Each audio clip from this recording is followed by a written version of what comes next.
All right. Welcome everyone to this conversation today by Soul Foundation and Africa Retreat Center in conjunction with Retreat Center. My name is Jerry Opoka, and I'm the founder and executive director for Soul Foundation. Um, I am a wellness and vitality coach. I'm also a mental health advocate, very passionate about understanding what is really happening with people who are struggling with mental health challenges, and also different ways that we can be supported so that, if we can marry all the different um, therapies to ensure that people are fine.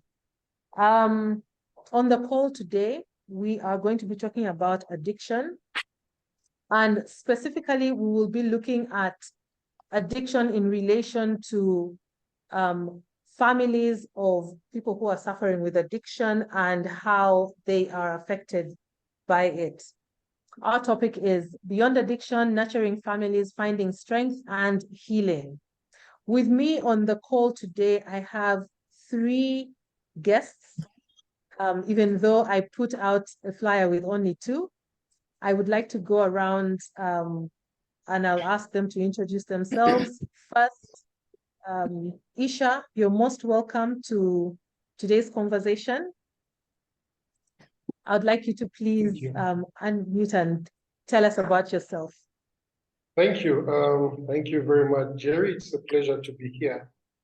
My name is Isharaza Mwebaze, but most people just call me Isha. So you may call me Isha. I'm an addictions professional. I'm a programs director at Africa Retreat Center, which is a specialized treatment facility for addiction and mental illness. We have two facilities, one in Kampala in Naguru and another in Barara, where I'm calling from now. It's such a pleasure to be here. One thing else I'll talk about is that I'm a person in long-term recovery, meaning that I struggled with addictions over the years, and I've been in recovery for about 13 years now from alcohol addiction. And that gives me a certain perspective in addition to my professional perspective. I'm very glad to be here and to share my experience, strength, and hope with everybody. Thank you.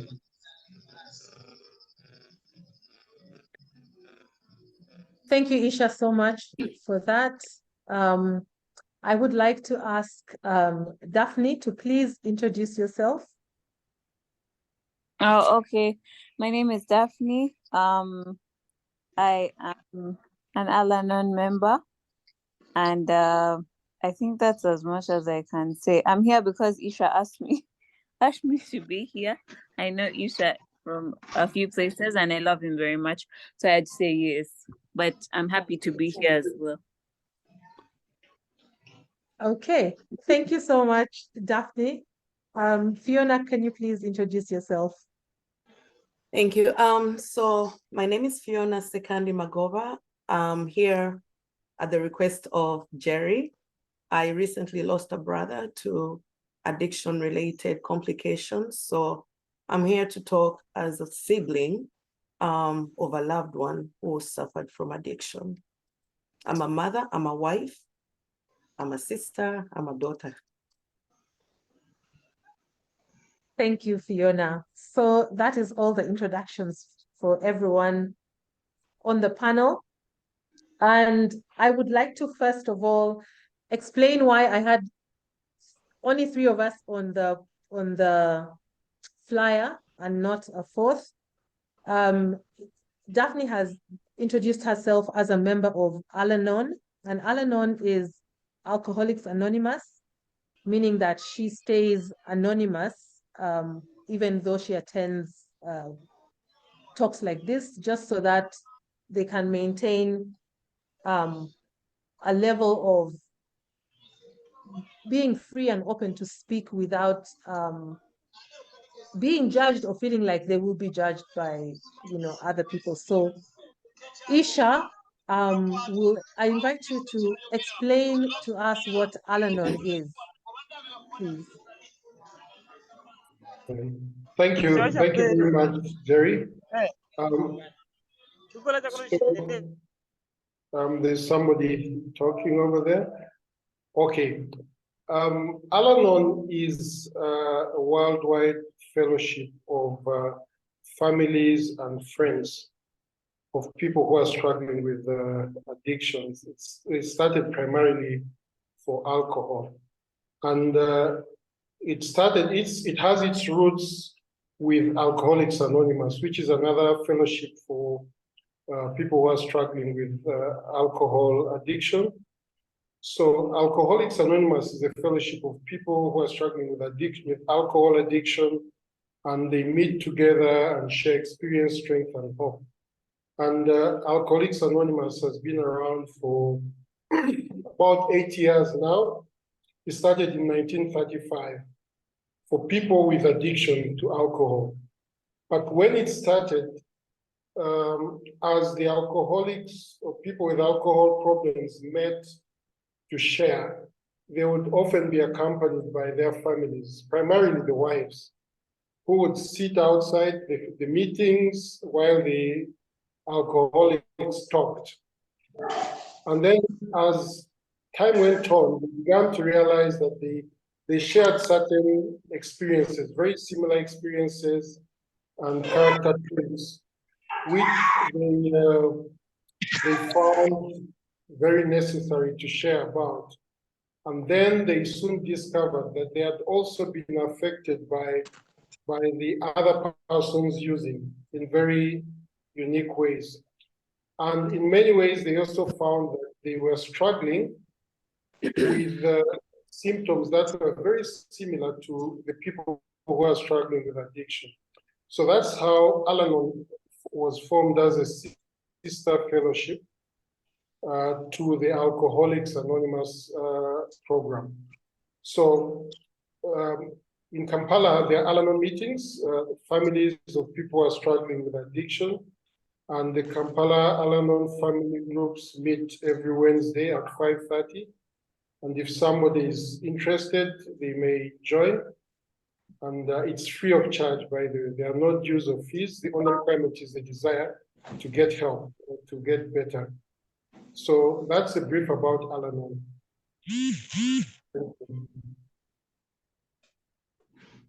Isha, very much. Just to also, full disclosure, I'm a person who has been affected by addiction as well. Out of a family of 6, 3 of my siblings have struggled with addiction. One of them passed away in 2020. So this topic is also really close to my heart. And I would like to come back to you, Fiona.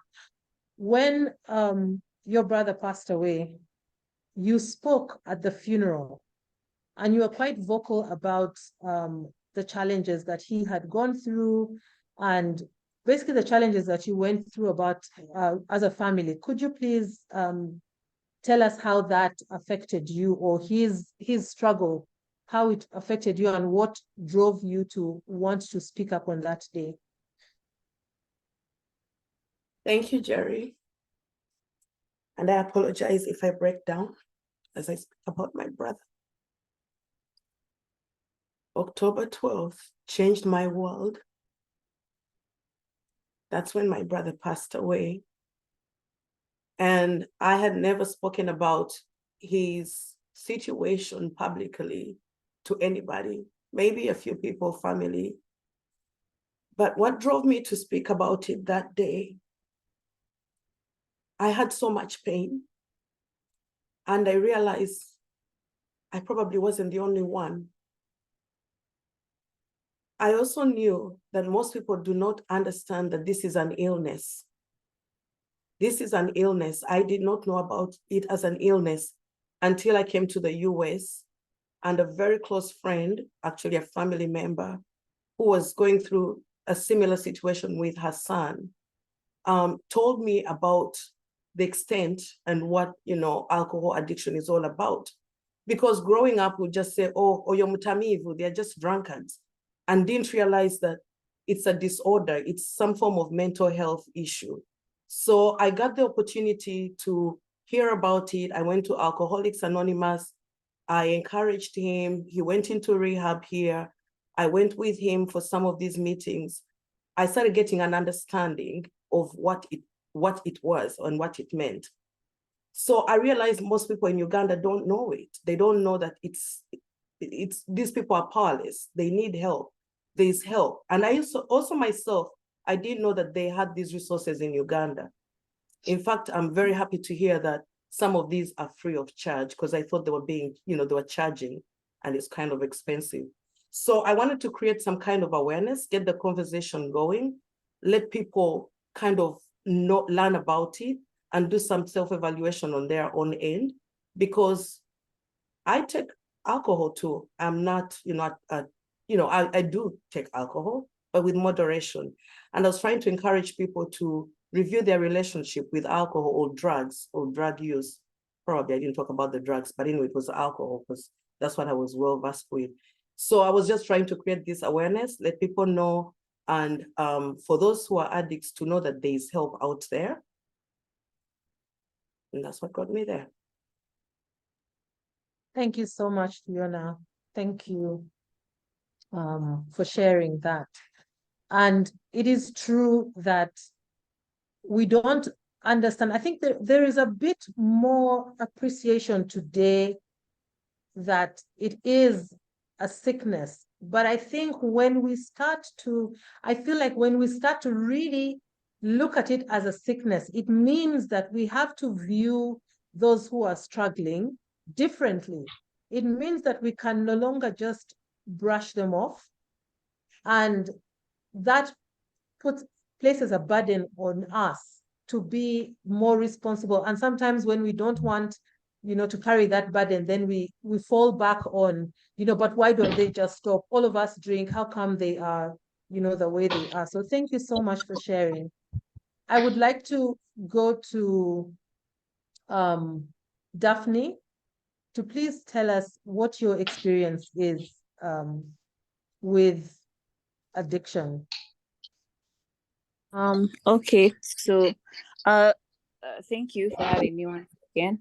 I think I can speak more to my Al-anon experience, which has been just like Fiona, understanding that actually addiction is a disease. Before you get to that point though, I think as much as there's awareness now, there's as much stigma as there's more stigma than there is an understanding or even just a desire to understand. Like you said, there are labels. This one is just this. They're waste. They're this. They're that.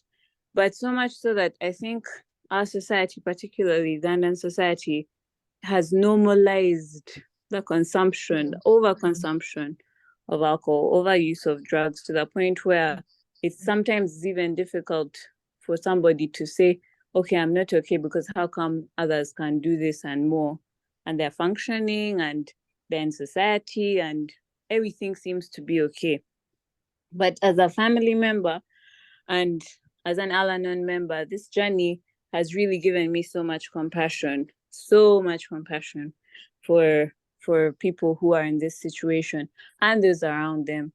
Because when you see what it does to someone and to you, the person around, there's just no way that somebody can want to live like that. There's just no way. The lack of control, the guilt, the shame, everything that comes with it, and then whatever else is compounded with you as a family member. So there's for those who are more familiar, what Isha was saying is Alcoholics Anonymous is what is also, they follow, really it's the big book. Like there's a big book which is like the Bible for, well, a version of a Bible for alcoholics, but also us in Alcoholics Anonymous, we have our own book, but we use both. But I'll just read you something small that made me understand. So it says, passing all understanding, is the patience that mothers and wives have had with alcoholics, but mothers and wives can be replaced with any family member. Had this not been so, many of us would have no homes today. Perhaps we would be dead. The alcoholic is like a tornado roaring his way through the lives of others. Hearts are broken, sweet relationships are dead, affections have been uprooted, selfish and inconsiderate habits have kept the home in turmoil.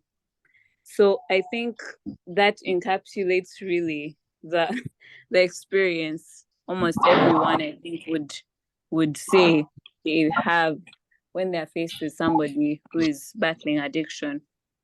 But the power of Al-anon is that you don't go in there to say, oh, my people did this or they're doing that or what. No, actually, you're there to understand exactly what is going on within you. And there are 3 C's that are pounded into us. You can't control it. You did not cause it. You can't cure it. And where you are saying, you enter where you feel like, oh, it's my responsibility to do this, to do that. It's my burden now to change them. Actually, what Al-anon tells you is you are responsible for yourself. You're to care for yourself. You're to understand, to reach a point of, and there's this thing they say, detaching with love, which, to be honest, I'm still also trying to understand. But it is something that is powerful when you understand that you can lovingly detach from someone. You can love them. You do not love what they're doing. You don't love what it's doing to them, but you love them. They are not their disease. They're sick, just like you love someone who has malaria. It's just that this one is so deadly. It's so unpredictable.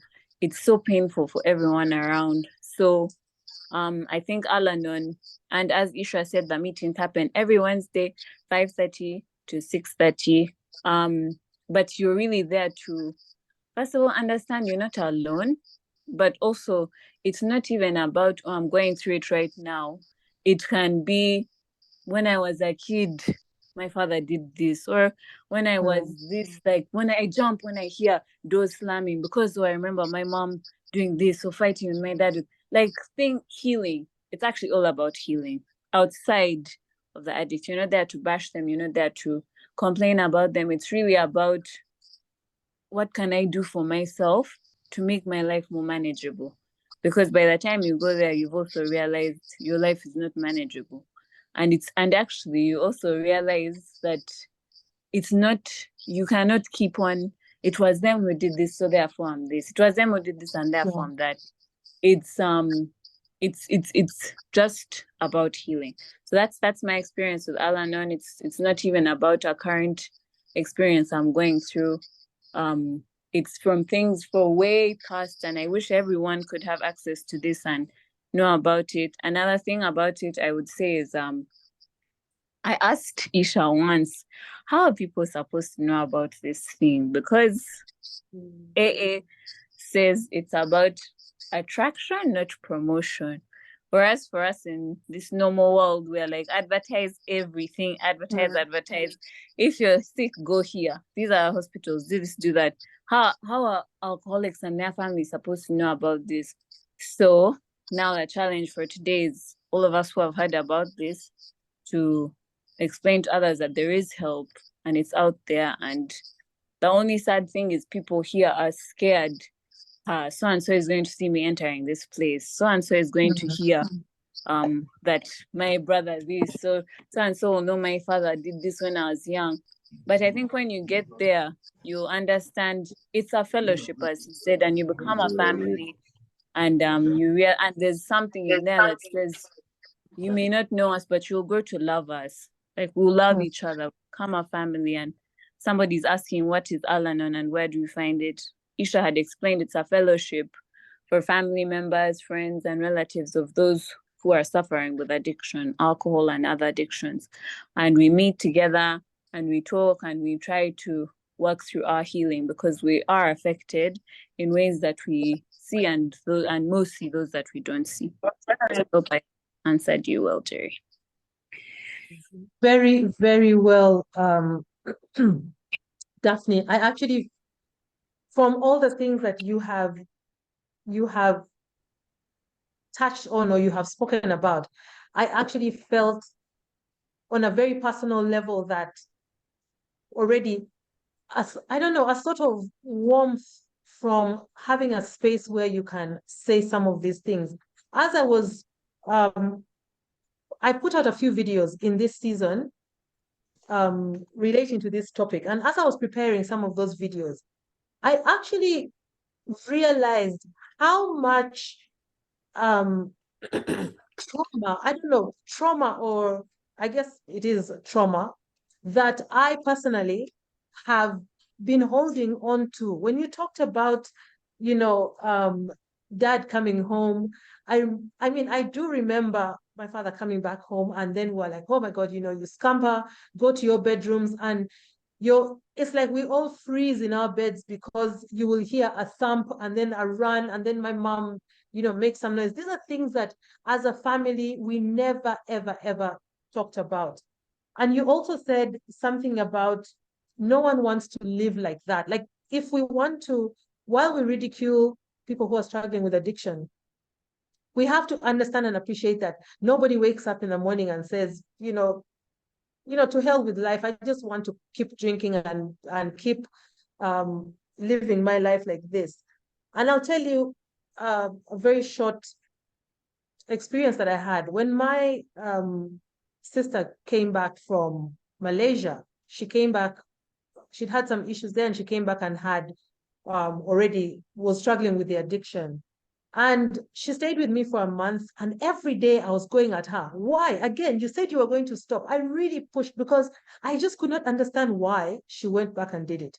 Then she packed her bags and left my house. And I think a day or so after she'd gone, my house help came to me and said, you know what? This girl would come to me on certain days and swear on her life that she's not going to drink again. She would get rid of all the alcohol.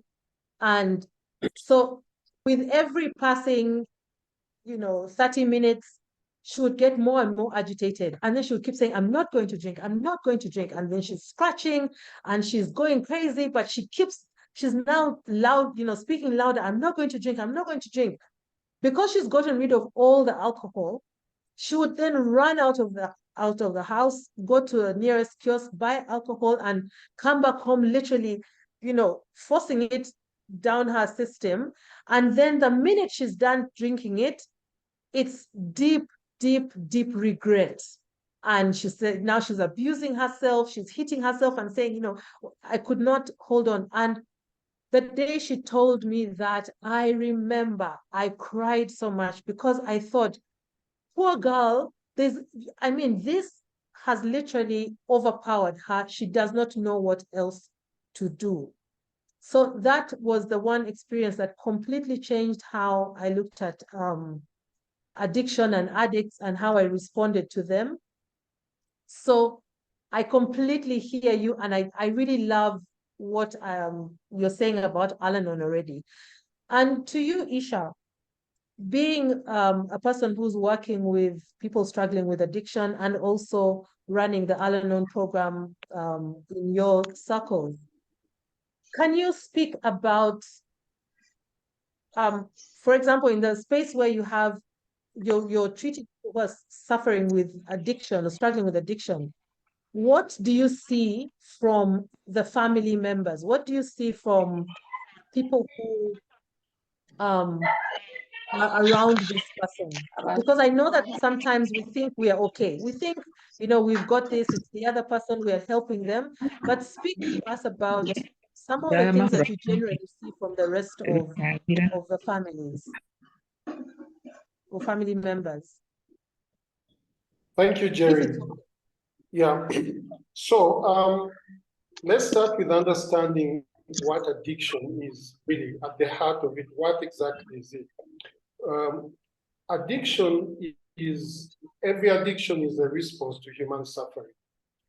The person is using whatever it is or engaging in a certain behavior, not because they want it in and out of itself, but the behavior or the substance or the drink is doing something for them to either relieve certain pain or to give them certain pleasure. So the addiction is a response to pain and suffering of its own. And once we understand that, then it changes our perspective of why the person engages in this, in the behavior.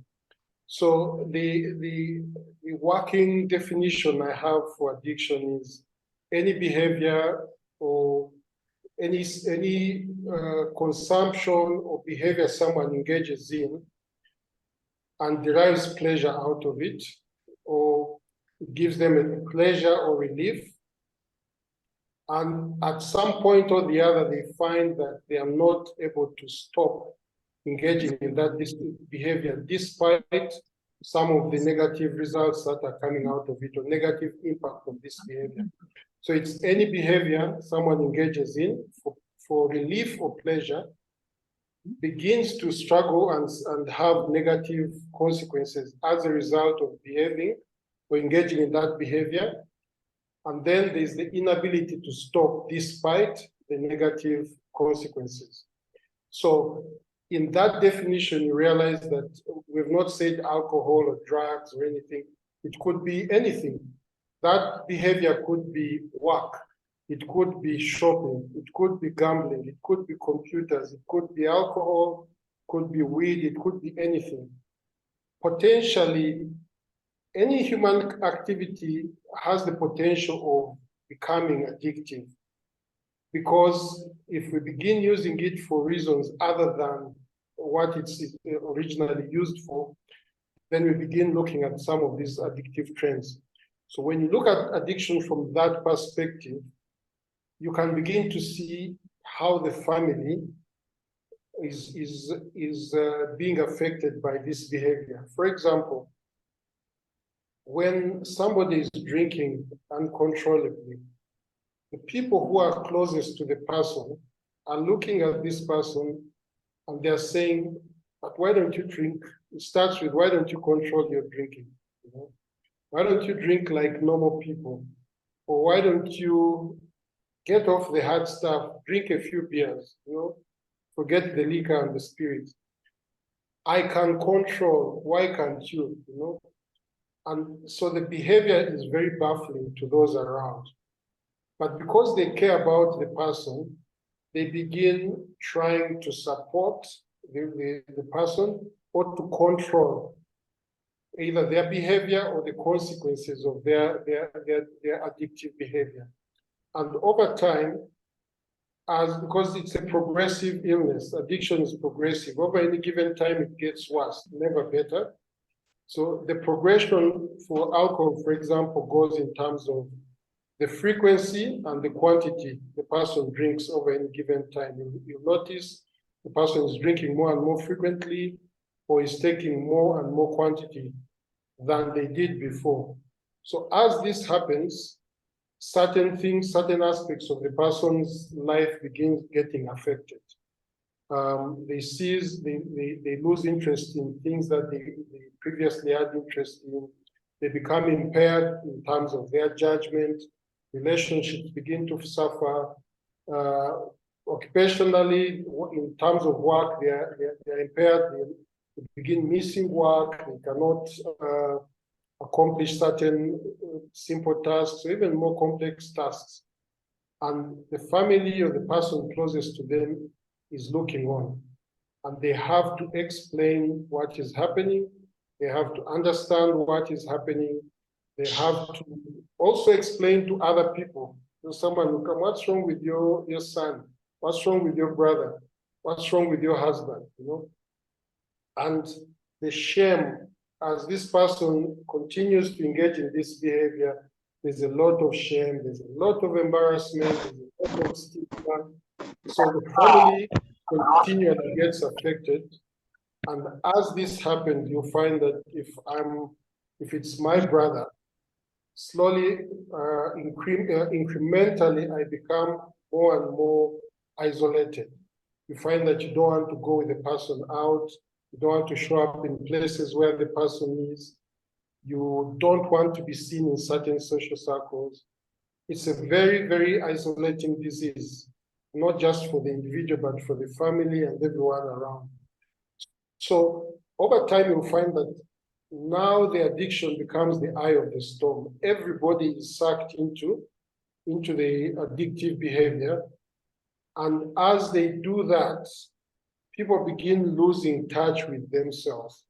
Because we are also focused on the person with the addiction, we lose sight of ourselves because we are trying to fix this problem. And over time, you'll find some families adopt the belief that if only this person can be fixed, everything will be fine.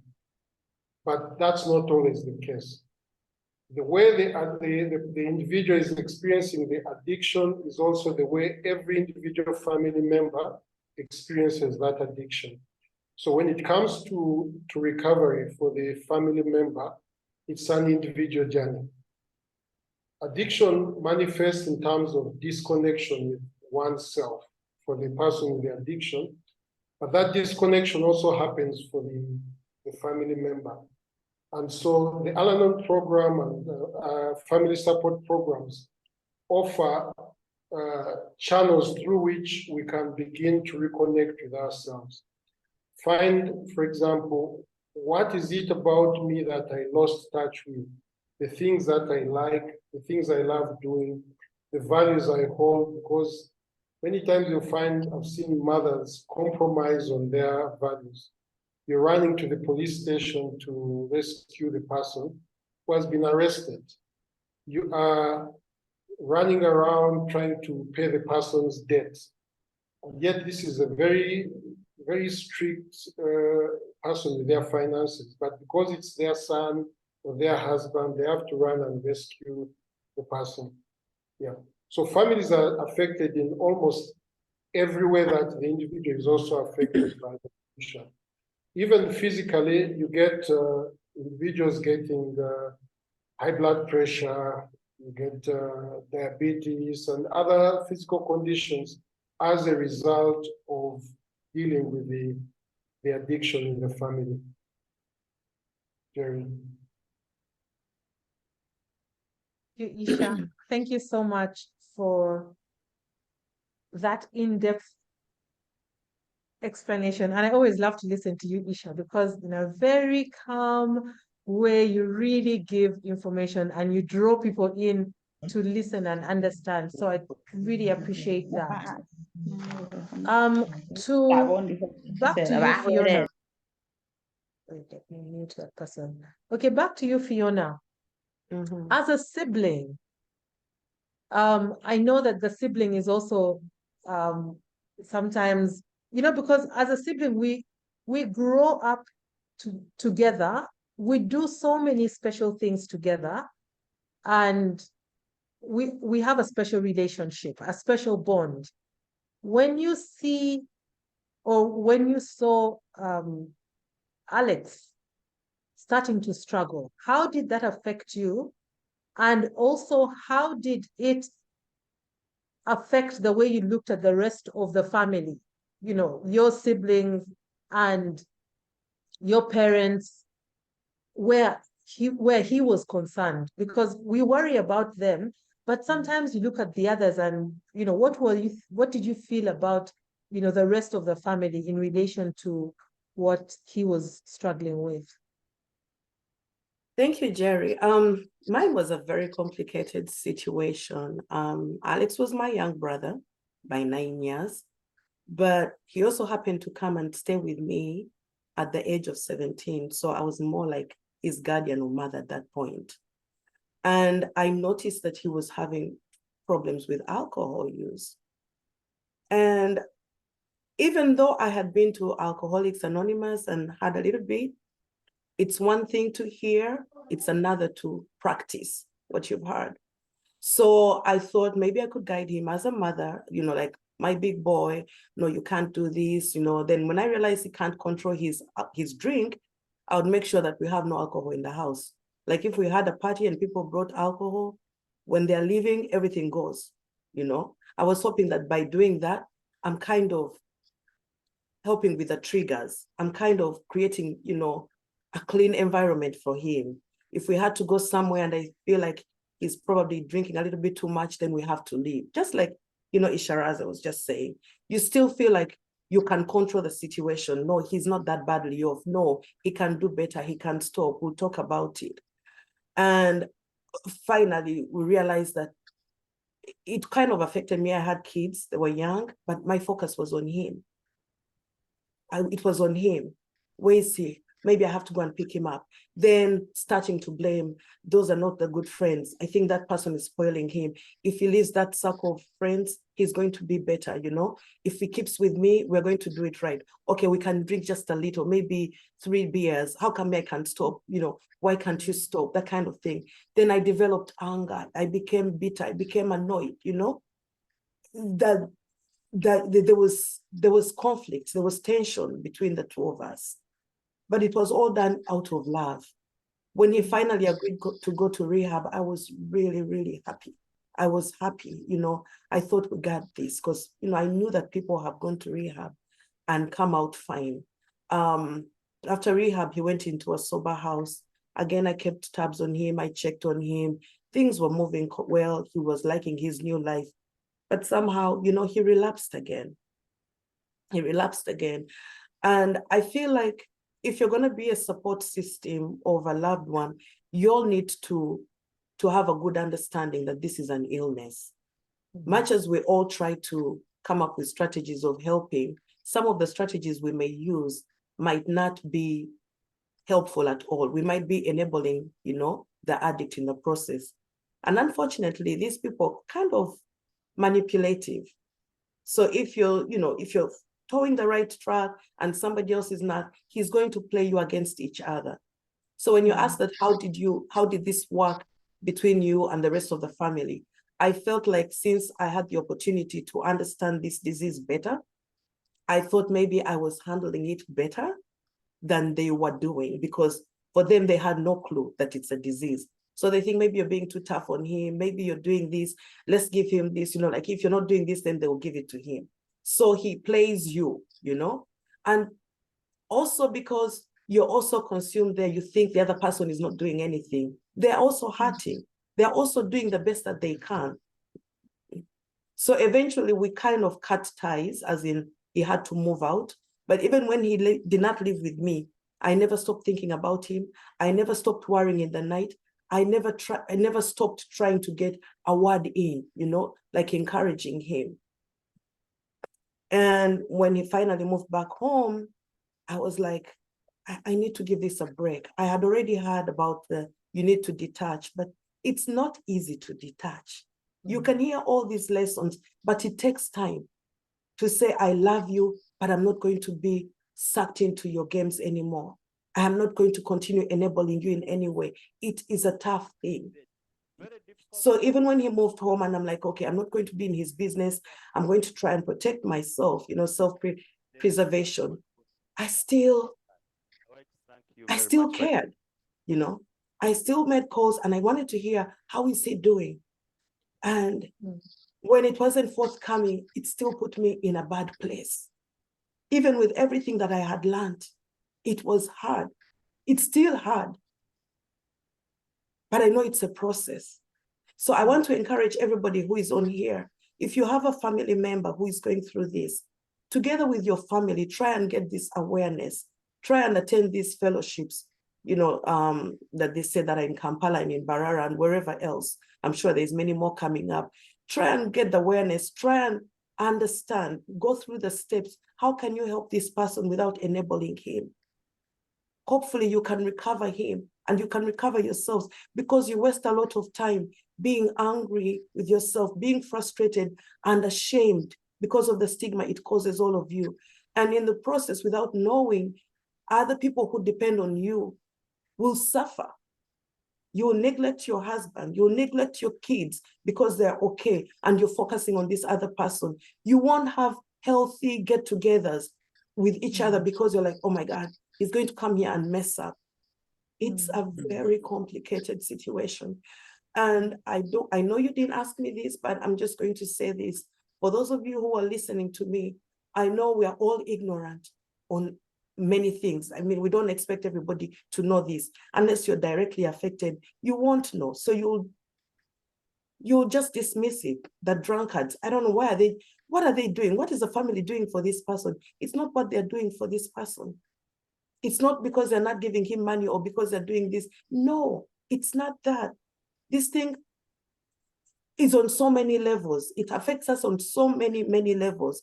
All I'm asking is for empathy and prayers. Empathize with the people who are suffering. Empathize with the addict. Empathize with their family. And if possible, get some awareness. You may be able to help another person down the line.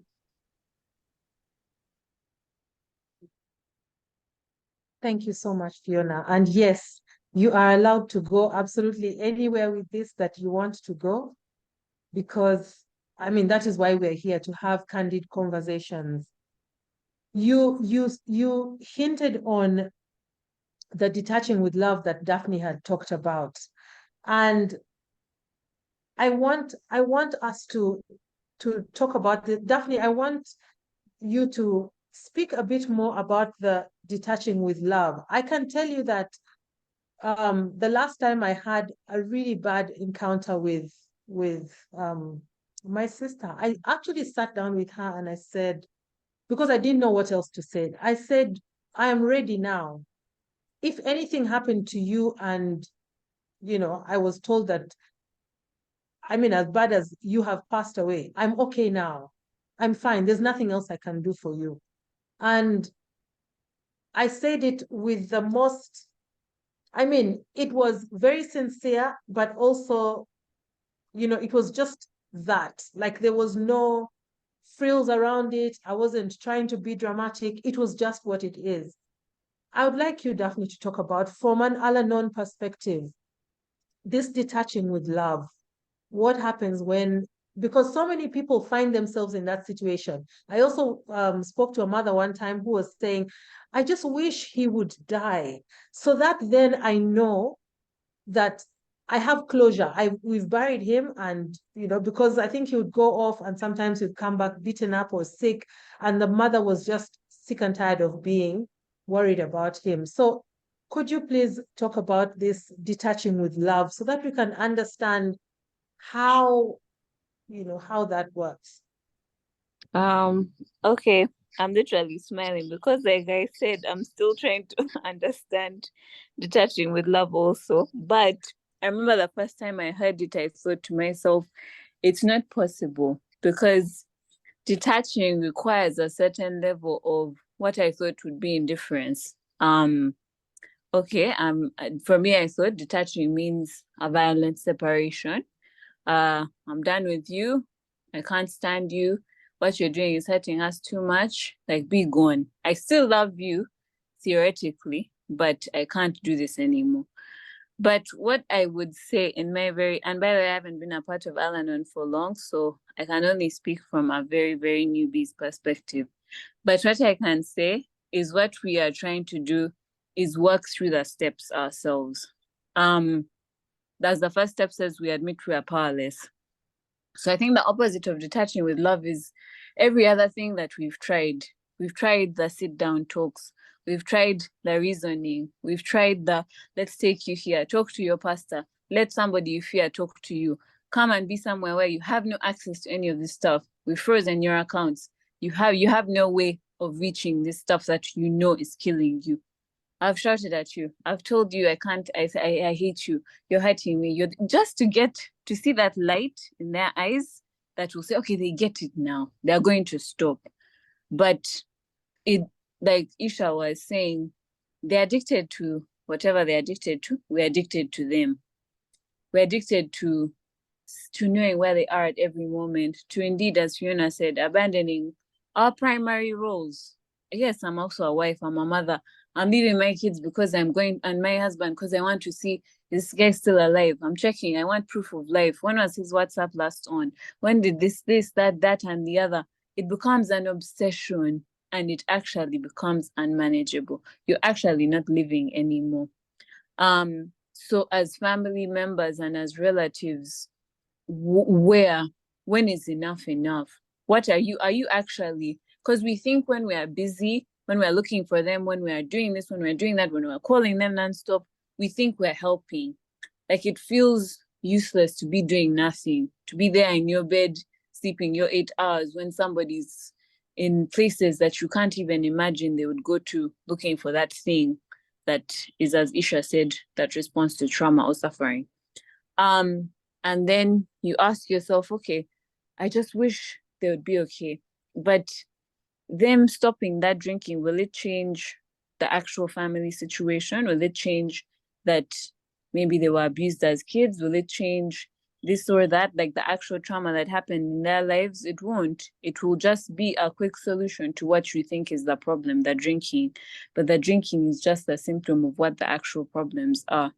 So for us, when we work through the steps, we ourselves are trying to recover ourselves to reach a point where we understand it is an illness. We understand I can love this person separately from their illness.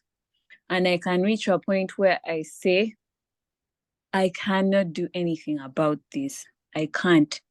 Like, that's why the first step is. And then the second step says, we come to believe that a power greater than ourselves can restore us to sanity.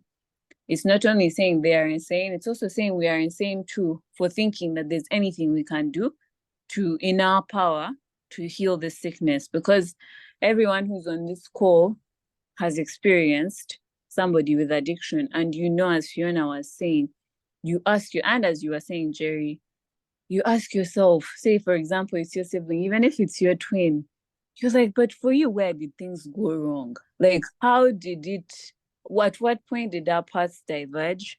And you went one way that has led to this deadly path, and me, I'm fine. I'm just average, living an average life.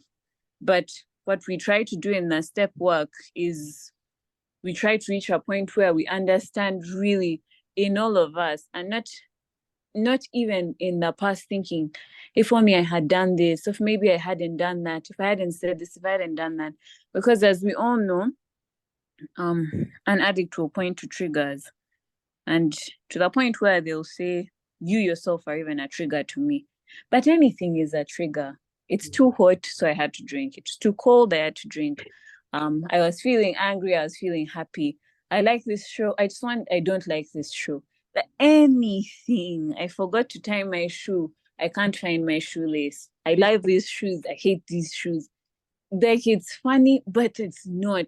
Like, to the point where you also realize this has nothing to do with me. It cannot be about me. And therefore there's nothing I can do. Absolutely nothing. So right now where we've reached actually was a step where we had to do really, really deep work on ourselves and understand where our resentments lay. And as Fiona was talking about, she was actually touching on a lot of the stuff that's in this book and in this program. And she was talking about resentment. And actually the big book says, as she had said, resentment is fatal. And us who are around addicts sometimes, and addicts themselves, we reach a point of absolute and dire resentment, that anger she was saying, where you're like, but how can you do this to me? How can you do this to us? Don't you see my mom is crying? Don't you see your siblings are sad? Don't you see your kids need you? And the big book actually says it's so fatal, it's so futile, that to the precise extent that when we permit resentment, we squander hours that might have been worthwhile. So in other words, we're wasting our years away thinking there's something I could do, thinking, and it's devastating to reach a point where we lose somebody to this horrible beast of a disease. But it also reaches a point where you also say, and as Fiona said, you reach a point where you realize deep in yourself, there's absolutely nothing you could have done. There was no right word. There's no situation. There's no place you would have taken him in a corner and said, it's okay. And he would have said, yes, I get it. You did what you could. So I think for me, my understanding so far, Anisha can of course jump in because he has more experience, but my understanding so far is detaching with love is going through the step work and understanding, again, the 3 C's. We can't control it, we didn't cause it, and we can't cure it. Yeah, that's what I would say. Thank you so much. Thank you, Daphne, so much. Al-anon really sounds like, first of all, it's not going too far away from what everyone's reality is, but it's more bringing structure around dealing with that which we are going through, so that it's steps, because I'm sure they understand that you go from this point, deal with it, move to this, as you start to, I don't know if the word is grow as an individual in this circumstance or in this situation, so that when sorry so that when you are in a better place to take care of yourself as an individual, then obviously you are in a better place to support in whatever capacity that you can this person. I don't know if Isha, you want to add anything to it. I have 3 questions for you, Isha. After Fiona, Isha, do you want to add anything? Yeah, there was somebody in the chat who said he wanted to say something. Yes, I've seen that, and I will give him a chance. This is Godfrey Okay. Dungu. Yes, I will. Okay. Thank you. Yeah, Jerry, you're saying you have 3 questions? Yes. So my first question to you is, I don't remember the words you used around your 13 years of sobriety, but I was just asking, how did you stop? That is the first question. The second question is, how do we manage family gatherings? Because I've always thought to myself that when I see what happens in family gatherings, we know that there's one person who's struggling with addiction. And when we get together, at the time when people are passing drinks around, they will naturally say, do you want one? Or you're not drinking? It's almost like suddenly you stick out they stick out like a sore thumb, and then it is up to them to summon all their willpower and say no when everyone around them is going to be drinking and having fun. And we seem to forget. So it's very easy for us to pass the drink to them. In fact, if they say no, people will kind of be like, so you've stopped. And, they make it difficult. So I've always felt like maybe, depending on where somebody is, can we as family maybe have gatherings where we decide this time, let's not all indulge? How does that work? And what advice do you give? Because I find so many people struggle with that. So that's the second one, family gatherings. The third one is a bit deeper, auditory and visual hallucinations. I know that there are people who they don't want to go to sleep because in the night they have nightmares, they see things, they hear things, and in order to stay awake, they eventually go out and want to party, but they also want to come back and black out so that they don't have to deal with those hallucinations. And in the process, this is my thinking. In the process, they pick up the addiction. Those are the 3 questions. What do you think about the auditory and visual hallucinations as the third question? The second is family gatherings. And then the other one is, how did you manage to be here 13 years? Thank you. Thank you very much. I'll answer the first question last. Let me go to the one about auditory and visual hallucinations first. So,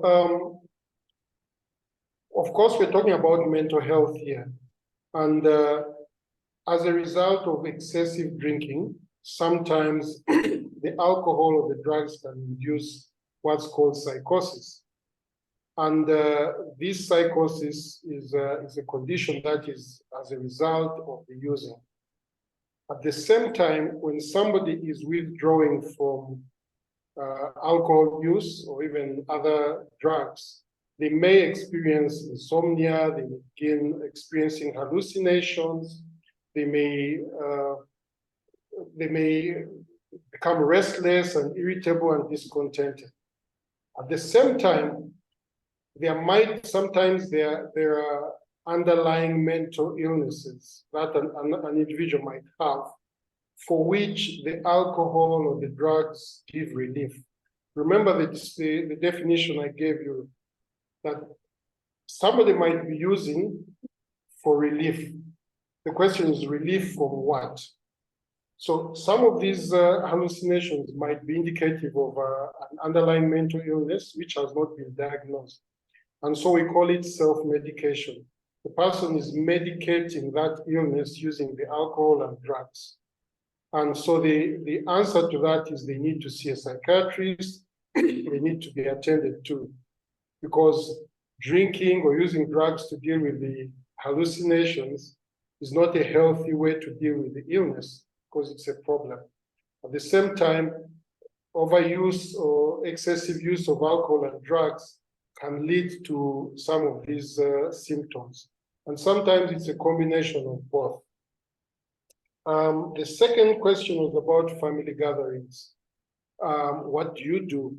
So speaking from a family support perspective and the Al-anon perspective, we learned that we should not disrupt the normal course of, or the consequences that somebody has to face in the normal course of things. When we do that, we are actually denying the individual their rock bottom. And in that case, we are denying them an opportunity to actually face the consequences of their behavior, and then to get insight or to seek the help they need. So the advice would be, if somebody is in early recovery, yes, it's very important to help them. The kind of support you need is to create a healthy environment.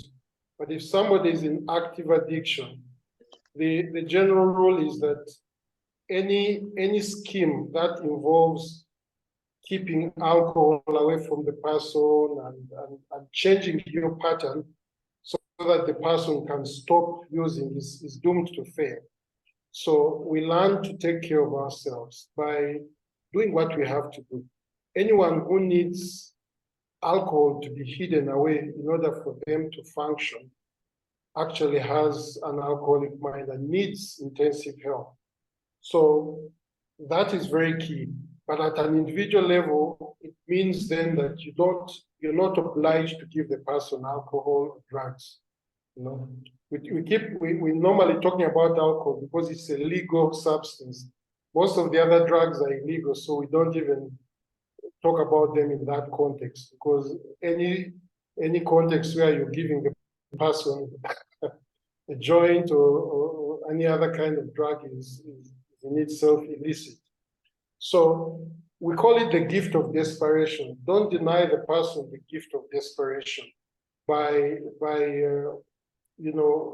blocking them from their bottom. That's what I would say. And then the first question, how did I do it? I struggled with addiction to alcohol primarily for more than 20 years. And my drinking, like everyone else's drinking, was progressive over the years. I started drinking early in life. And throughout my secondary school, I was drinking. It got worse when I got to the university. And it continued into adulthood. By the time I was getting the help, because I also got to a point where I needed to accept I need help. And once I accepted I needed help, I had to go into treatment. I went into a treatment facility. I was helped to get through that. And my program, the treatment program, was, I think, about 12 weeks, if I recall. And that was it. I got out. Now, I would be lying to tell you, it would be a lie to tell you that just going to rehab fixed the problem. There's recovery is a lot more than just going to a treatment facility for a given period of time and getting out. Recovery for me has meant lifelong changes my ideas, my attitudes, my behavior, the people I hang around with, the things I do, you know. And this has happened over time. And addiction is a chronic illness. I'm not fooling myself that I'm cured. The fact is that if I took a drink now, I could probably end up much worse than I was the first time. So it doesn't go away. It's just that we get some relief, and hopefully we can stay in that lane. But that lane of recovery requires certain actions on my part. And one, the primary action is to not fool myself that I'm cured. Two, not fooling myself that I can get away with one drink, you know. The first drink is the deadliest. We say in my other program that one drink is too much, 1,000 are not enough, you see. The first drink is the problem. But again, another perspective to this is when we say the drinking is the symptom, I've had to deal with a lot of other underlying issues over the years, which include some of my childhood traumas, and examining some of my behavior and making some of those changes in my lifestyle. Because without that, I don't think I would have survived. And finally, I would say that I belong to another fellowship called Alcoholics Anonymous. And in that's a support system where you find in Kampala, for example, there are hundreds of people who are in recovery, but they meet and share experiences, strength, and hope. And without that kind of peer support network, it's nearly, I don't say impossible, but it's difficult. So one needs a combination of interventions. And then finally, recognizing that apart from addiction, there are other issues, there are other areas in life we need to improve. Yeah, relationship-wise, physical health, my relationship with myself, which is spiritual in that case, and then, of course, my relationship with the environment, my interaction with the environment. So I look at it from 4 aspects. My environment, the interaction with the environment, my interaction with myself, my interaction with others, and of course, the spiritual side of things. Yeah, thank you. Over to you, Jerry. Thank you so much, Isha. Thank you very, sorry, very Jerry, much. Just one more thing, Okay. which was touched on by both Daphne and Fiona. It's the self-blame. I'm now looking at it from the aspect of the family. It's very common and very, it's part of the problem of addiction, that the people who care most about the sufferer are going to blame themselves. In my professional experience, this is particularly true for spouses and parents. You know, the self-blame, where did I go wrong? What did I do wrong? What could I have done better? You know, and we try to emphasize those 3 C's Daphne has been talking about, because it's not about what did I do wrong. And when we are inquiring into somebody's past and the past traumas, what we are saying is what happened. I think that's a better question than what did I do wrong. It helps understand the problem rather than self-blame, because blaming yourself is not going to solve the problem. So you didn't cause it, you can't control it, you can't cure it. And there's a 4th C, you can take care of yourself. Thanks, Jerry. Thank you so much, Isha. Thank you very much. And you have answered the 3 questions very, very satisfactorily. Thank you. I would like to call on Godfrey Dungu. You said you wanted to share something. Just introduce yourself to us, and then tell us what it is that you wanted to share. You can unmute yourself.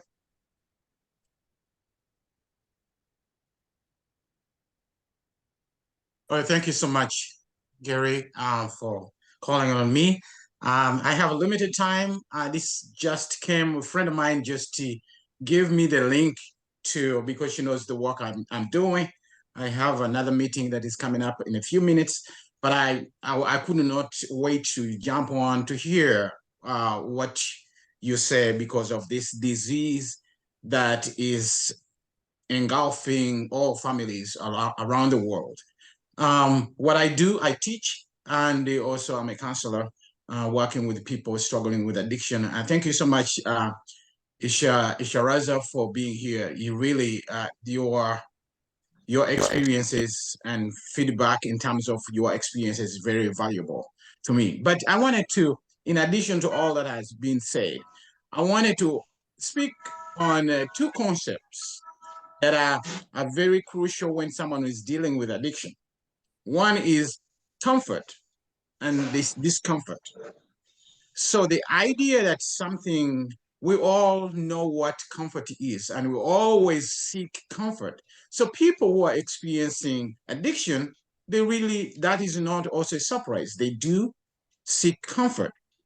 And so the notion is of being comfortable is overpriced in this world, in our society. So it is a considerable, a major selling point on all markets around the world. So when someone we're talking about they don't have clothes, we're talking about they don't have a car or a pair of shoes, we want to be comfortable, right? In our relationship with the comfort and discomfort is the influence of a culture.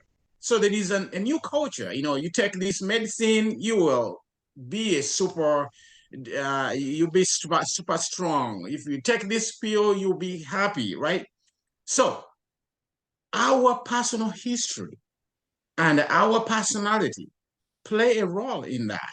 So if we are born in a tradition in which failure is not an option, or social, spaces or success is a norm, we may challenge ourselves with long hours. I was a few years ago, 2 years ago, I was living in Japan. A tendency of working long hours is a norm of the day. So people work long hours, and that is also a form of addiction that we can look at. So to avoid discomfort and failure, they do it to do that. So I've been working with people who are struggling and families that are struggling. So my role is really to help them understand not why this person is using drugs or other substances that you may call it. Yeah.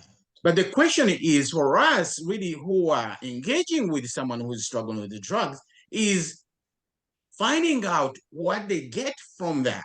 What are they getting from using drugs? That is exactly the root cause. That is the pinpoint thing that we need to invest into that.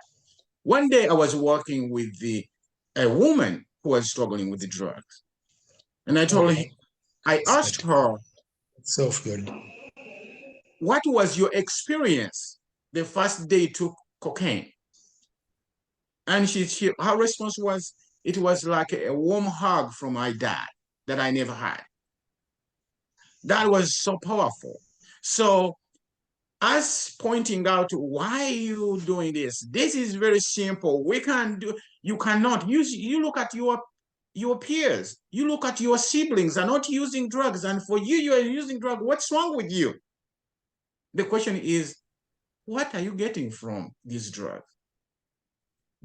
And someone talked about childhood traumas. We always need to talk, when you're speaking to someone who is struggling with addiction, we have to go deeper into that.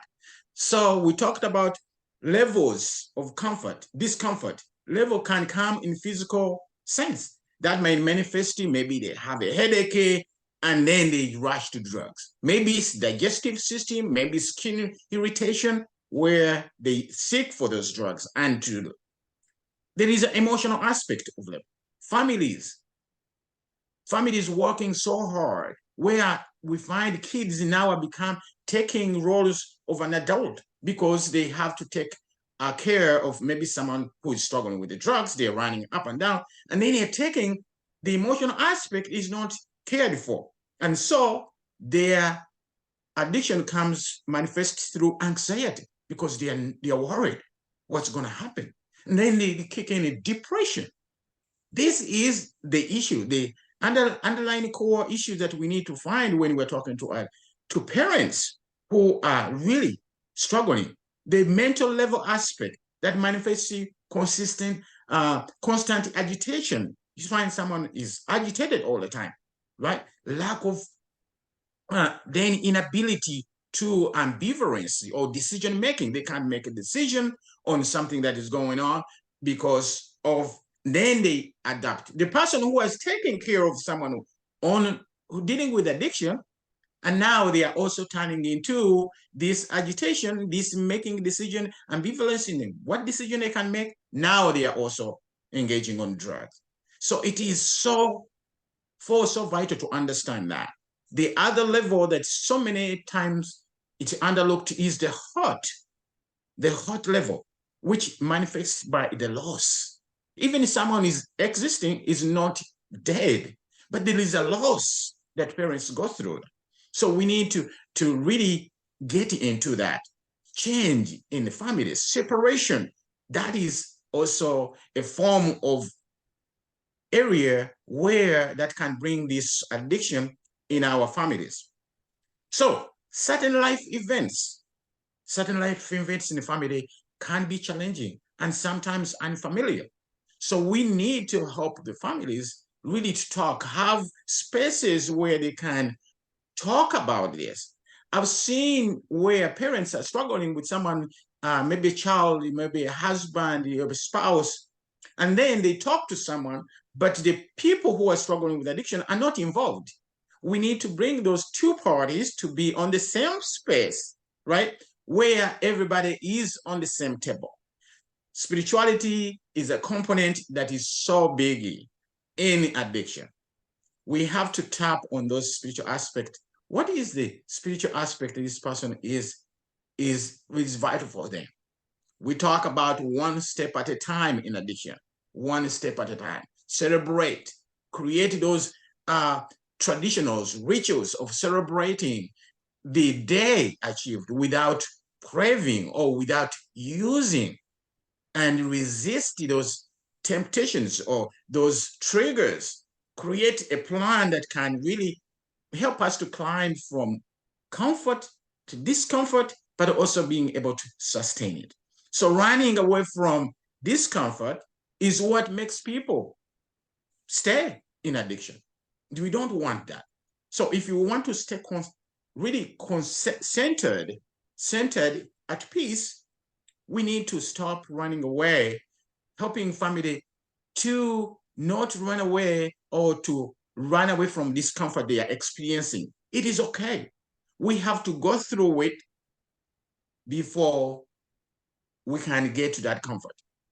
So running away prevents us from being able to see the steps. We have to walk the steps. Someone was talking about the steps. In addiction, we have those steps that we can walk through. So I think that's what I can say for now, but I do appreciate that. I would love to continue to having this conversation. If there is anywhere I'll put my information here. I'd love to be part of this. So thank you so much, Gary, for facilitating this. Fiona, I missed your experience. That was touching. I really appreciate you. Isharaza, thank you so much. You are very valuable on this platform. Wow, Godfrey, thank you so much. Thank you for such wonderful deliberations and the supplementation on the things that have been done, rather have been spoken. Thank you also for bringing your perspective and how, the things that we need to be aware of. Thank you. If you could just put your contact in the comment section, maybe an email, then I can get in touch with you and we can see where else we can collaborate so that we continue these conversations. Thanks again. Thank you. I would like now, if it's okay, I would like to take some questions. If there's anyone who has a question.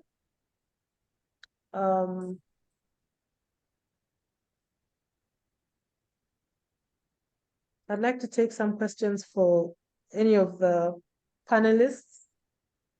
The one thing that I've seen from the chat is people are asking, it was asked before more than once about Al-anon, the location, when we meet and how they can get in touch.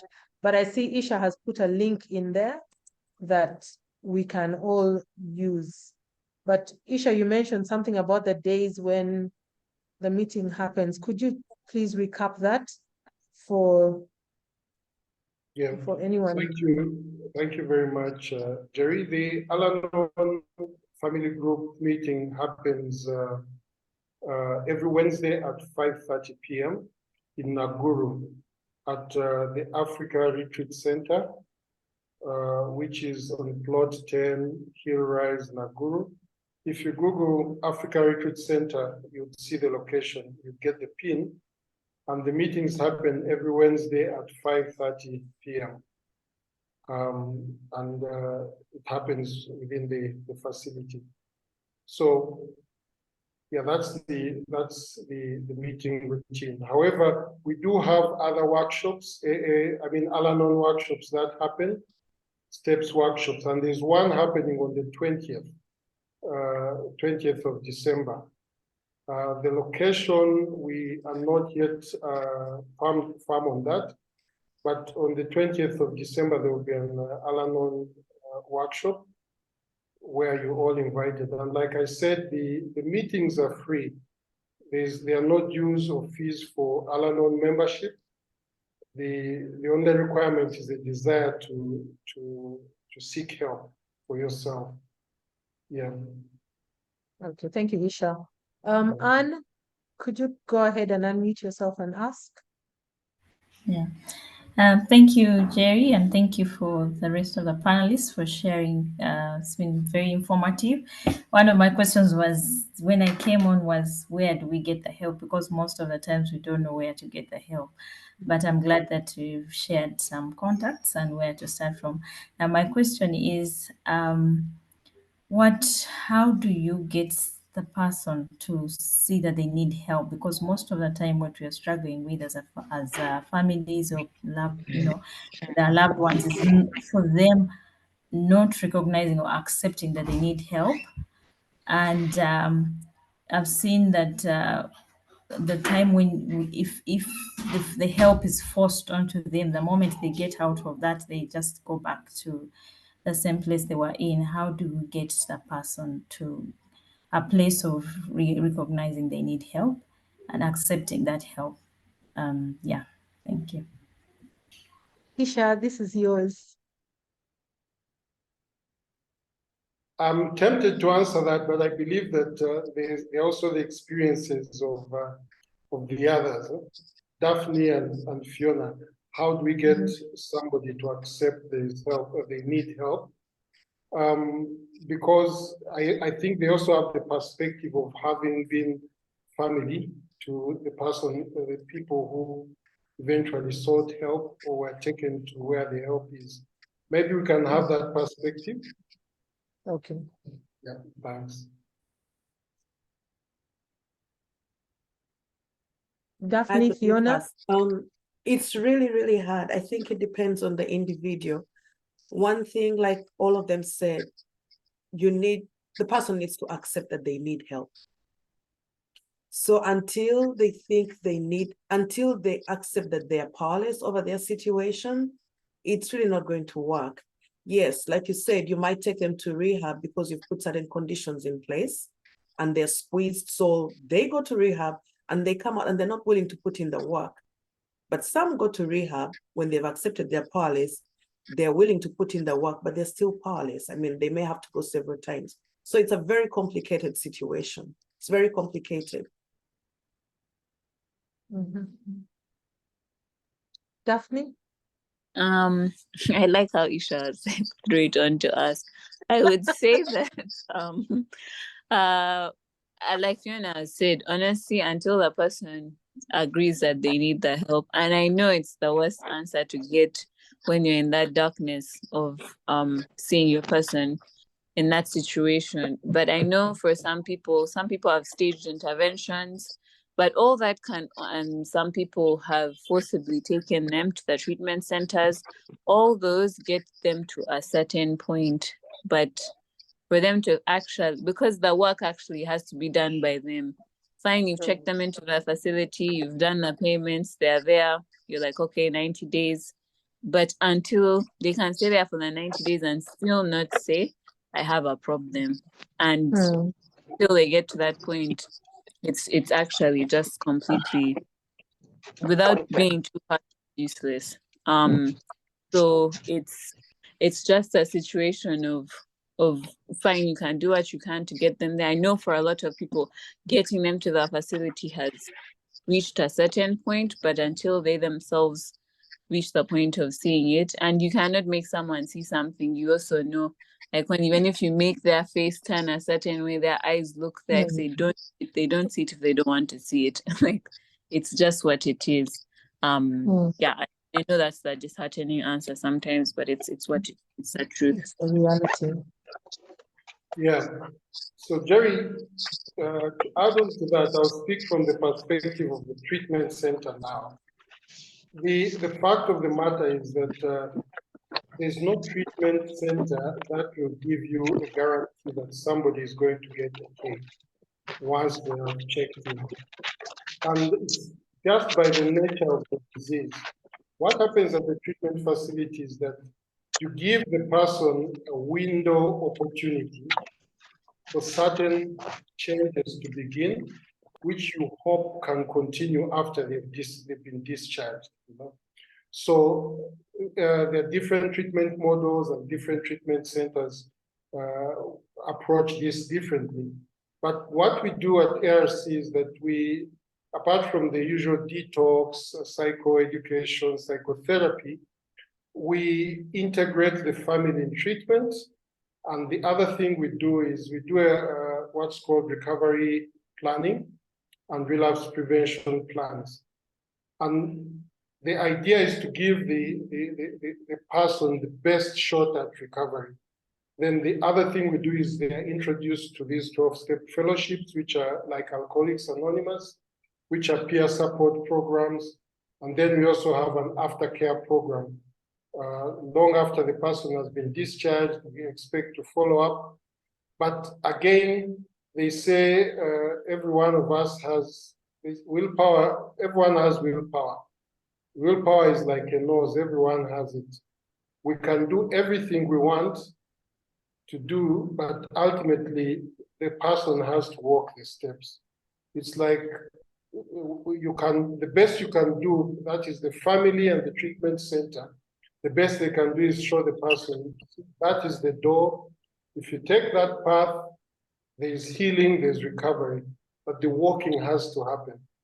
And so it's a combination of factors, and sometimes they work, sometimes they don't. It sounds like a gamble, but it isn't. Treatment works.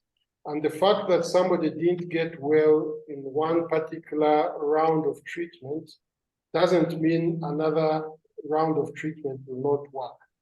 It's almost like any chronic illness, like cancer. Sometimes somebody may go through the whole chemotherapy, radiotherapy, the cancer goes in remission, then it resurges. But that's also the baffling nature of addiction. Yeah.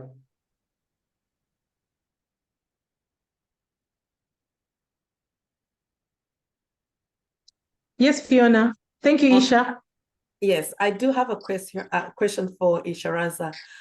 Could you please shed some light on the high-functioning addicts? Because you explained who an addict is, but most times in general speak, we think the addict is this person we see on the street always looking drunk, didn't make it to work, didn't get back home. But can you talk a little bit about the functioning alcoholic and what steps one can take to address that situation? It's a curveball, Fiona, because when you talk about a functioning alcoholic, it's almost contradictory. My understanding of addiction, or in the case of alcoholism, is that it's progressive, and it doesn't start off. Usually, it doesn't start off. Some people start, and the first day they start drinking, or using drugs, they're off the rails, you know. But for most people, it starts for the pleasure and the entertainment. It's recreational, and we know that not everyone who drinks ends up having an alcohol problem, you know. So for most people, alcohol has, for I think since man first crushed grapes, alcohol has been a social lubricant. It's there for weddings, funerals, all social functions, you know. And it's legal, meaning it's available, you're not breaking the law by taking it. And it has a pleasurable effect. Fact, okay? So most people start off for the same reason everyone drinks, to have a good time. As time goes by, some people begin progressing, their drinking progresses, but they're still able to function, although they are drinking now more than usual, or it's beginning to affect other aspects of their lives. So most so-called functioning alcoholics appear functional because we have set certain markers in our minds that as long as you have a job, you can drink, you know. As long as you're still married, you can drink. As long as you go to school and you stay in school, it's okay, you know. So that functionality is very subjective. It depends on who is talking. But I'll probably answer it by challenging you on certain aspects. For example, I've met clients who say, yeah, my person drinks, but it's not that bad. So my question is, compared to what?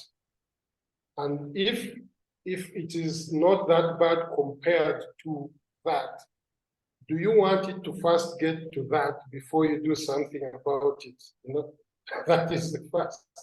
And then the other is, if somebody is, if you're, for example, had a flight and you're flying somewhere, and you are told the pilot is a functioning alcoholic, but a woman who feels to be praised. Would you be comfortable sitting in that plane? You know? The way you look. Would you comfortably take a flight and say, no, he's just a functioning alcoholic.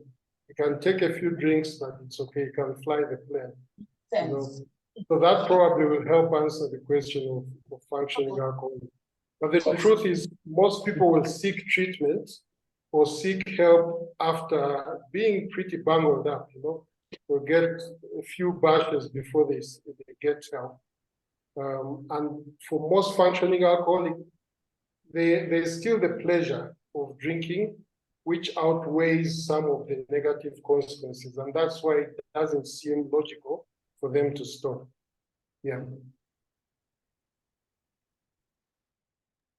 Thank you, Isha, and thank you for that question, Fiona, on the functioning alcoholic. Someone had actually sent me a direct question in the chat that was exactly that, like, you know, especially because when a functioning alcoholic is, you know, they're still doing their job and, you know, things seem to be going okay, society looks the other way. And, you know, I thought about it when I was doing a short video where I was saying, I was talking about my dad, bless his soul.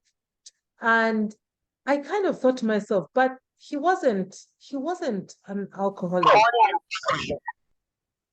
And I took a moment to actually say, oops, sorry.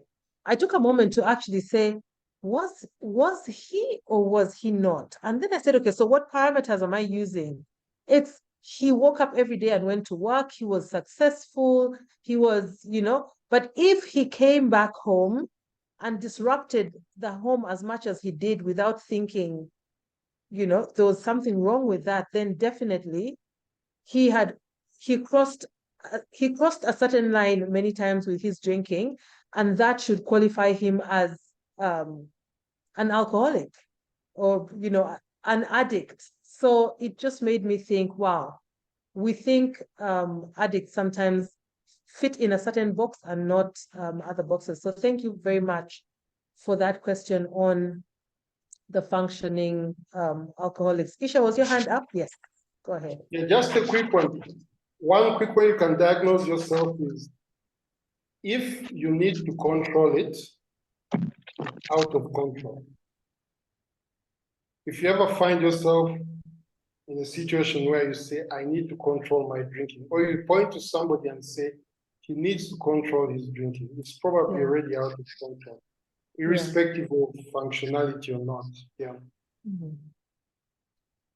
Okay. Does anyone else have a question? I will quickly run through the chat to see if there is anything that requires our attention. I'll start from, I think the top bits were dealt with, asking about Al-anon. Somebody asked, Rose from Buhumuriro asked, how can we minimize relapse cases in addiction? For us as service providers, how can we minimize relapse? Isha, I think this one is yours. As a service provider, maybe you can speak to that. Yeah. Thank you, Rose. Rose is a colleague, she's a peer. And the answer to that question is probably outside the scope of, we could go at it for hours on end. But I think what we can look at is a comprehensive treatment program. Addiction is a problem which there's no silver bullet for. You'll find that something has worked in this case, and in other cases it doesn't work. So I think the best answer is to have an integrated approach to treatment and care. We like to talk about the biopsychosocial, which means the medical, the mental, and the social, aspects of treatment. But then other aspects of treatment, because for me, my maxim about rehab and treatment is rehab is actually discovery. That's what happens in rehab. Somebody discovers the problem, starts doing something about it. But recovery is a lifelong thing, It's a lifelong process. It does not start and end at the treatment facility. Recovery continues long after. Secondly, what is recovery? What are we recovering for? When we talk about recovery, what does the word recovery mean? My working definition is to recover is to get back something that was lost. What is it that somebody lost? And I think what we're looking for in recovery is to rediscover or get back in touch with ourselves, our true selves. We're looking at somebody finding their authentic self. That's the journey of recovery. Because along the way, we lost touch, or the person loses touch with their authentic self. And so anything and everything that will help the person rediscover and get in touch with themselves will actually aid relapse prevention. And this might be spiritual, it might be church for some, it might be yoga for others, it might be fitness exercises for people, it might be work, it might be pursuing their dreams. So there's no one size fits all. Everything, you can throw everything at the problem, including the kitchen sink, as they say. Anything, yeah. Okay. Thank you so much. Before we continue, I would like to recognize and celebrate Samuel. Samuel has been, I don't want to get the words wrong in case Samuel is a recovering addict who is 3,701 days sober.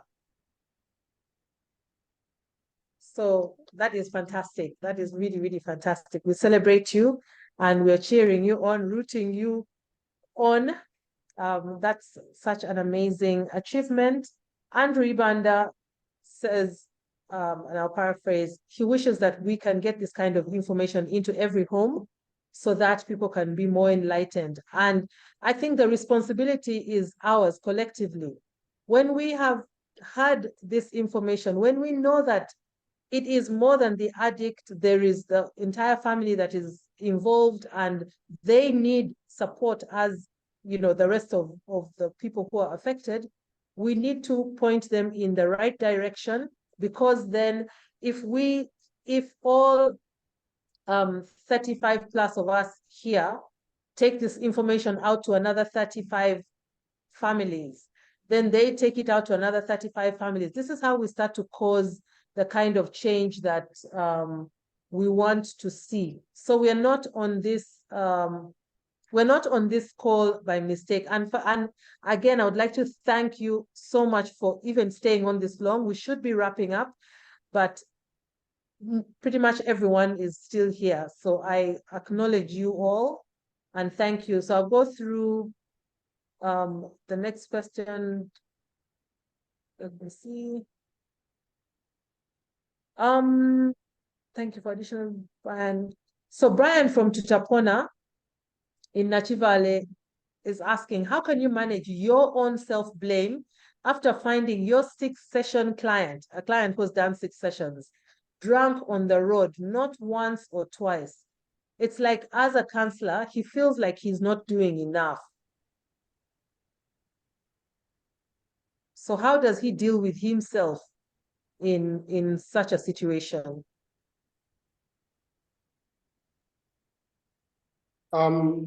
For Brian, thank you for that brilliant question. Professionally, those conflicts, internal conflicts, are best dealt with through supervision.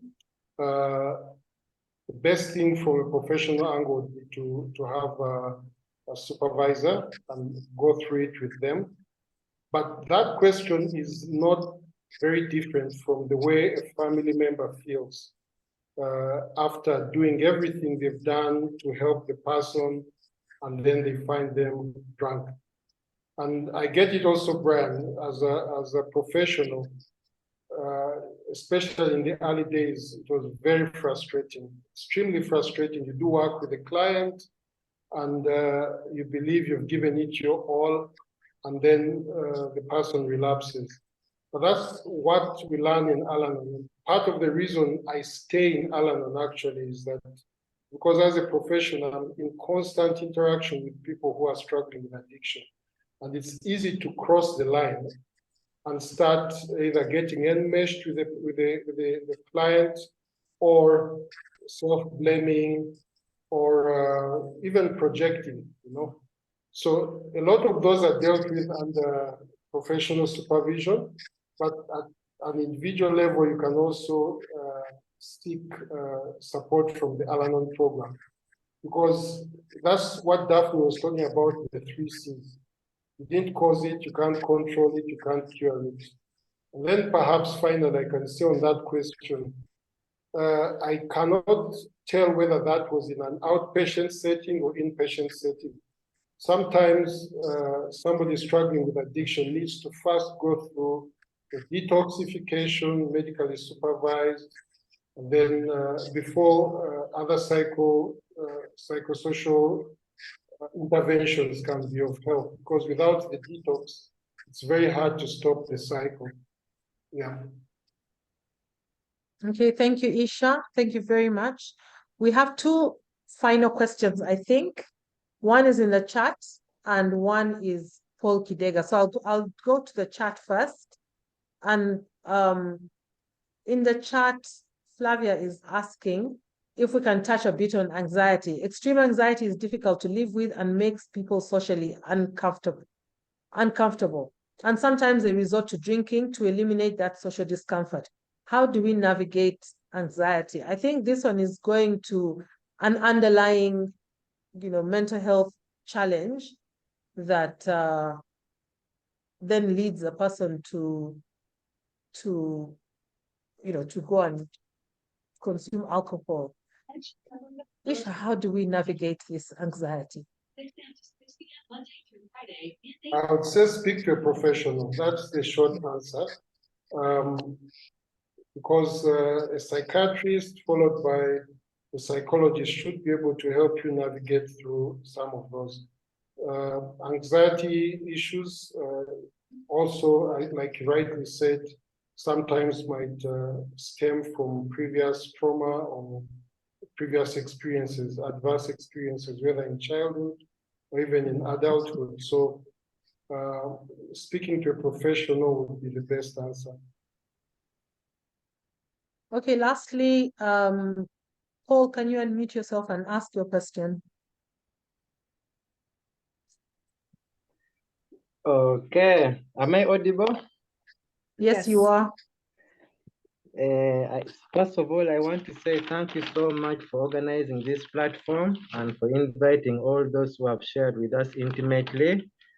And then secondly, I would like to thank my sister so much, Irene. She's on the call. She's actually the one who shared. I am recovering, but my sister is not. So I want to thank her so much for sharing this link with me, but most importantly, for staying on the platform till the very end, even though herself, she's not someone who is struggling. So recently, basically, I'm going to ask 3 questions, but it's going to be based out of my experience. Recently, I was under so much intense pressure from my family to go to rehab. And the reason is, of course, everything I've fallen out of hand. I personally had also come to acknowledge that I needed help. But I only had one fear about rehab. The fear which I had about rehab is that if I were to relapse after rehab, that perhaps it was going to drive me to suicide. If it was not to do that, then it was going to lead to a spiritual death. So based on that, I would like to ask the experts, what is the relapse rate? Out of every 10 people who get into rehab, how many of them get to relapse? That is my first question. And then secondly, in 2022, I was diagnosed with bipolar disorder. After I took myself to Butabika, but then I found the process to be very mechanical. As in, basically, when I went to Butabika, it's like they were looking at treating the problem with medication. So to me, I found out as if addiction is more of a spiritual problem, and then you're trying to solve it with something which is chemical. So the next question is addiction a spiritual problem, or is a problem which is as a result of a chemical imbalance, or it's just a behavioral problem? What is the root cause? Is it chemical imbalance? Is it spiritual? Or is basically something which is behavioral? Then, of course, when I went to Butabika, I felt like they were not helping me. They were not helping uproot the real cause of the problem. Basically, it seems like they were giving the medication, but the medication was just addressing the symptoms, but it was not dealing with the root cause of the problem. So the second question is, what is the root cause of addiction? Is it something chemical? Is it spiritual? Is it physical? And what is it? And then the other one, and the reality is we are living in a very tough economy where not every family can do where not every family can afford to take their child who is struggling with addiction to a rehab. As in the truth of the matter is these facilities are quite, it is not that they're expensive on the global scale, but then within our economy, it is quite expensive. Not every family can can afford to take their people to rehab. So now for me, because I wanted the solution, I like writing, I enjoy writing. So the solution which I wanted, despite my family putting me under so much pressure to go to rehab, I felt like I wanted a solution that can be applied to everyone who is struggling with an addiction, not just those who can afford to be taken to who can afford to be taken to rehab. So now the solution which I came up with, I started going to church, okay? I like that the gentleman has mentioned that for some people it's spirituality. So I started going to church, and then when I went to church, I'm sharing this as a testimony, and maybe someone who is struggling with addiction can as well copy it. So when I went through church fellowship, I found myself being led by the Holy Spirit. I cannot say it was out of my own strength and might. I found myself going into a 2 weeks fast where I was not eating, but I was only drinking water. So of course now when I went for 2 weeks without eating, but only taking water, of course now out of that self-will, I cannot say I've overcome it completely, but of course now I looked at that sacrifice of 2 weeks without food, and then just now stepping back into the addiction, as if the balance wouldn't come out so quickly. Yeah. So basically, I thought I should just share my experience, and then maybe the panelists can maybe, based on the output that I've given, they can share something or two. And then I want to conclude by thanking my sister so much for supporting me throughout, for sending me this link, and then for staying on the call till the very end of the conversation. Thank you so much, Penina. God bless you, and God bless everyone who has been on the platform. Thank you. Okay, thank you. Paul, I'd like to thank you also. While you thank your sister, and we thank her as well, I would like to thank you for coming out and sharing and for those questions. When you started, you spoke about something that I kept thinking, okay, maybe I'll find a space to ask. But that deep fear of people who are struggling with addiction, they have a deep fear of rehabilitation. It's like, I know I'm struggling. Okay, I know I accept and all these things, but I can't go to rehab. I can't. So when you talked about that, I thought, okay, it's really good that we can hear from you now that it's a real struggle. The 3 questions: what's the relapse rate? Mr. Isharaza Mwebaze, I'm coming back to you again.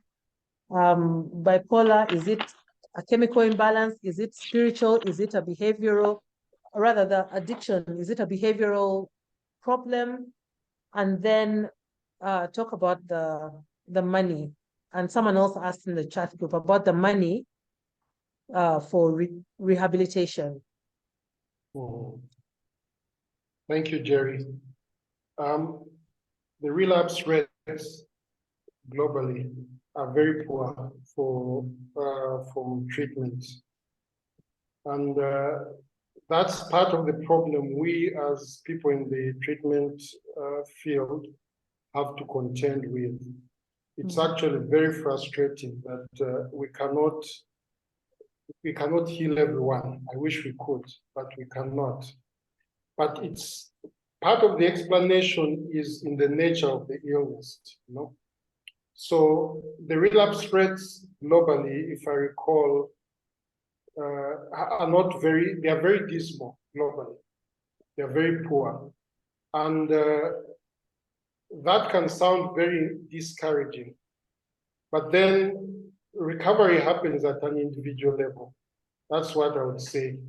And so, however bad the statistics are, some of the things we always ask our clients when they come in is, which side of the statistics do you want to be, Because what changes the odds in favor of the individual have a lot to do with what the individual does, not what the treatment does or what the family does. It is what you do as an individual that tips the balance. So most families or many families will come with the belief that I'll take this person to treatment, he'll be given the magic pill. After 3 months, when they leave, we shall all go into the sunset, and live happily ever after. It doesn't happen like that. Most of the work happens outside the treatment facility.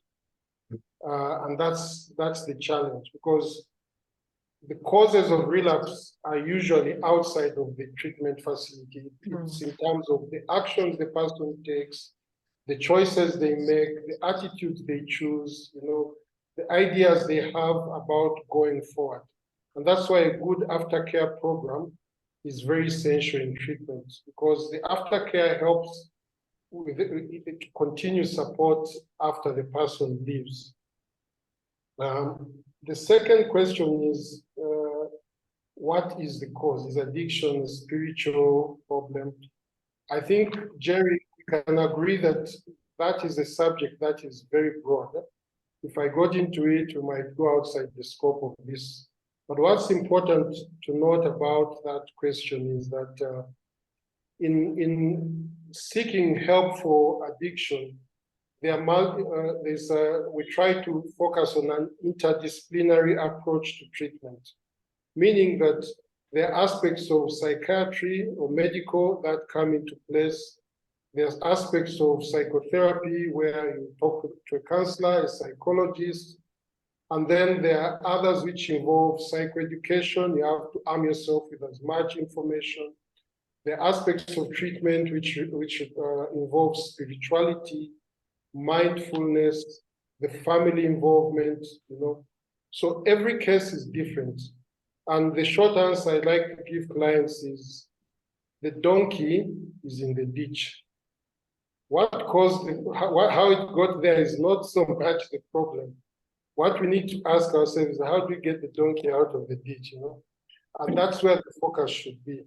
Because focusing on the cause, it's very complex and it's different for different people. And then finally, sometimes addiction is driven by underlying mental illness, which also has to be diagnosed. And then addiction in itself can lead to other mental illnesses, which also have to be treated. You know? So it's a complex scenario, and the best answer is to deal with each case as you approach it. Finally, the expense of rehabilitation. I'm fortunate to be a member of the Addiction Prevention and Rehabilitation Association. It's an umbrella body of people in addiction prevention and treatment organizations. I actually happen to be the chairperson of APRA. And so we are networked with so many treatment facilities in Uganda. And that's always a question. The cost of treatment, it's high. And that leaves out a big portion of our communities who cannot afford structured rehabilitation programs. But then again, while it is not the most perfect option, it's about the best we have globally. You know, there are other approaches to treatment which are less expensive, but the nature of addiction, especially when if you did a screening and somebody's addiction is acute, you'll find that the screening tool requires them to be in a residential setting. And residential will always mean accommodation, meals, caretaking, which is actually the highest aspect of treatment. That's the biggest component of treatment. And that's what drives the expense high. But we are always looking at options. We've got some intensive outpatient programs, but again, the admission criteria for intensive outpatient programs, it's not a menu where you choose and say, I want to go for outpatient or inpatient. And then there are other programs like Alcoholics Anonymous. I know very many people who have achieved sobriety by just going to an AA meeting, getting a sponsor. A sponsor is somebody who is familiar with the program, the AA program, and takes you through that, you know. And oftentimes it's a combination of all that, because even if you go to rehab, if you went to rehab today, I would still recommend that you go for Alcoholics Anonymous, you join Alcoholics Anonymous as a continuing support system, because you're dealing with a chronic relapsing disease. So I don't know what the short answer is to bringing down the cost of rehab, but I think we can continue the discussion on how else can we continue to help, especially the disadvantaged communities, because rehab automatically cuts off a big section of our population who cannot afford it unless it's by grant or offered free of charge by the government. Yeah. Over to you, Jerry. Thank you, Isha. Yes, thank you so much. And it is true. Even Butabika, that is pretty much free, is 10,000 shillings, I think, a day. So at the end of the day, you know, the common man cannot afford 300,000 every month. So I hear you. If at that level it costs that much, then okay. I think, like you said, the conversation needs to continue for us to think of other ways that we can support people in the community to get some sort of in-house support for their addiction. Before I wrap up, I just want to talk about the relapse rate. I think once a person has gone into a rehabilitation facility, the expectation is that you're going to come out and you're fine. But the reason why you're going into the rehabilitation facility is because you need to stop drinking and deal with that which has taken you to the rehabilitation facility. When you come out of it, what led you to the bottle or to that substance or to that behavior has not been dealt with. Now, sometimes people do not even know what that is, that they cannot identify what it is. So when you go back into the community, into society, you may be, you will actually be faced with those things again. If you cannot recognize them, you'll go back into that pattern. So I think to expect that someone is going to go into rehab the first time and come back fine I think is unrealistic. But then when you come out of rehab, what are you allowing yourself to learn about you, about how you end up using again? What are those things that not just trigger you, but why do they trigger you? What are they saying about you and to you, so that you start dealing with those things? So that identification process is what happens afterwards, that when we don't get it, then we easily relapse. But with every relapse, you must learn one more thing about you. If you're intentional, with every relapse, you get to understand better and you know what things to work with, especially if you have good aftercare support that grows with you and helps you understand yourself better. Ladies and gentlemen, I think it is time for us to wrap this show. It has been absolutely fantastic. It's been such great conversations. I would like to say a special thank you to you, Fiona, for accepting to do this, and especially because the pain is still so fresh, the wounds are still so fresh, but for you to speak up and for you to speak up like this has really opened so many other people's hearts to the possibility of, also bringing their pain to the surface so that they can deal with it. I'd like to thank you so much, Isha, for your time. Thank you very much for pouring into us your wisdom. Thank you very much for sharing your experiences and just helping us embrace this a lot more, really, because of also the way that you present it. You just make it so easy to take in and understand and appreciate. So I thank you so very much. I would like to thank you, Daphne, for taking the time to also come and share your Al-anon experience. You have painted a very beautiful picture of Al-anon and what people can expect when they join Al-anon. Thank you very, very much. I also would like to say a special thank you to Juliet. I noticed that she was running the chat group. Thank you very much. I really, really appreciate. When I was, taken over by the conversations, I found that she was actively engaging in the chat group. I appreciate that very much. Yes, there is a recording. After this, once it's downloaded, I will share it on the different social media groups. Hopefully we can all pick it up from there. And I think it's a wrap. Thank you so much to everybody who has taken the time to be on this call, asking questions, participating in the chat group. We really appreciate you. But also to everyone who has stuck it out for 2 straight hours listening to the conversation. It's been very eye-opening, but for me, it's been warm and comforting to hear that there is hope and that, our responsibility stops somewhere, and it is perfectly okay. It is perfectly okay to feel like this is too much, I need to step back. So thank you everyone for your time.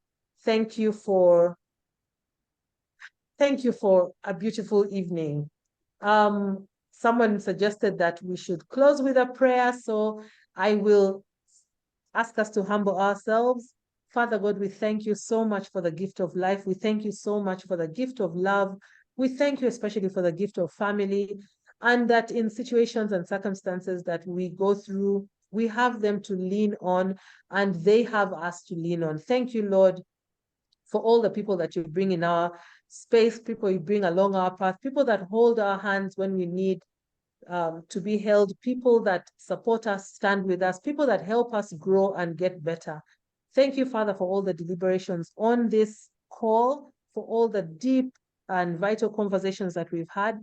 Thank you that as we come off this call, we take everything to heart, and that we go and share them with the rest of the world, with everyone else who needs them, so that we can continue healing families through conversations like this.